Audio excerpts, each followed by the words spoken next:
Anyway, I think we should start. So we had 2 weeks of spring break this time, and I just want to get everybody back into the world of numerical differential equations. And first of all, let's actually recap a little bit of what we learned. In the beginning of the semester, we learned the numerical methods to solve ordinary differential equations, right? And that is actually, let's see, what is it? Yeah, right. That is also used in solving partial differential equations, because as soon as we started partial differential equations, we only concerned about discretizing the spatial derivatives, right? When we have partial differential equations, we have multiple independent variables. So our solution U is, let's see, our solution U in partial differential equation is usually a function of x, space, and time.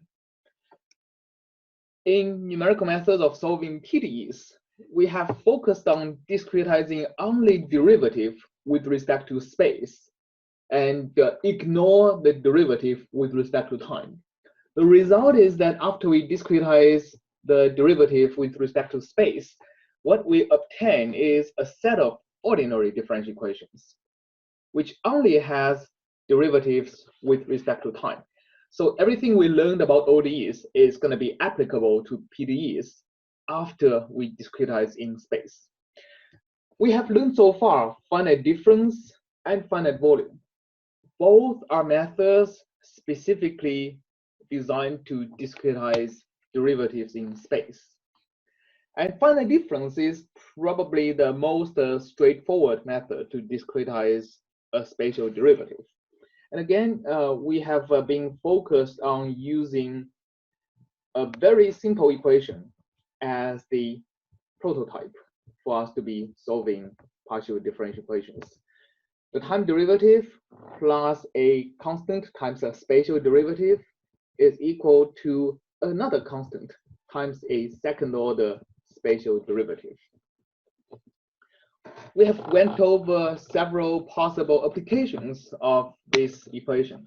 It can model convection, basically movement of either heat, energy, chemical species, or let's say pollutants, or oil in an underground reservoir.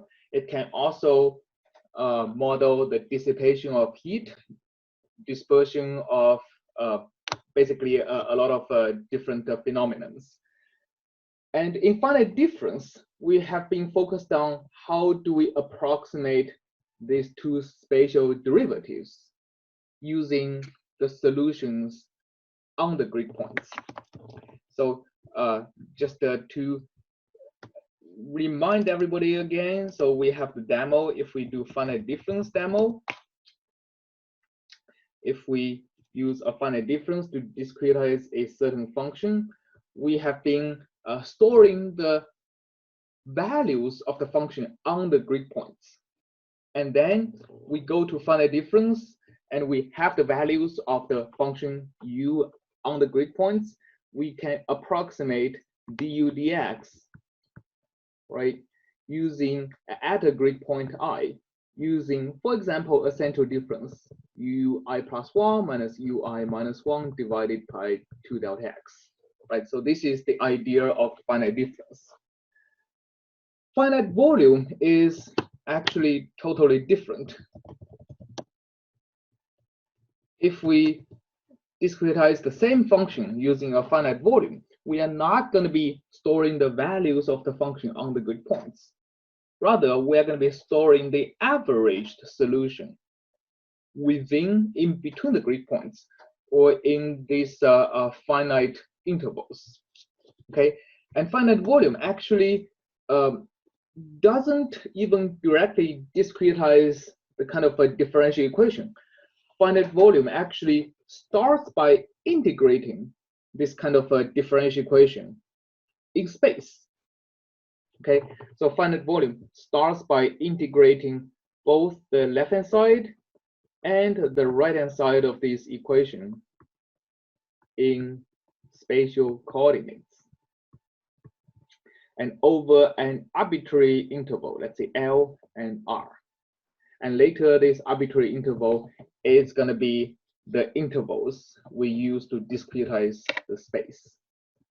So now we are actually looking at finite volume. Unlike what we studied before, now let's actually try using finite volume, apply finite volume to the full differential equation, even with the second order spatial derivative, right?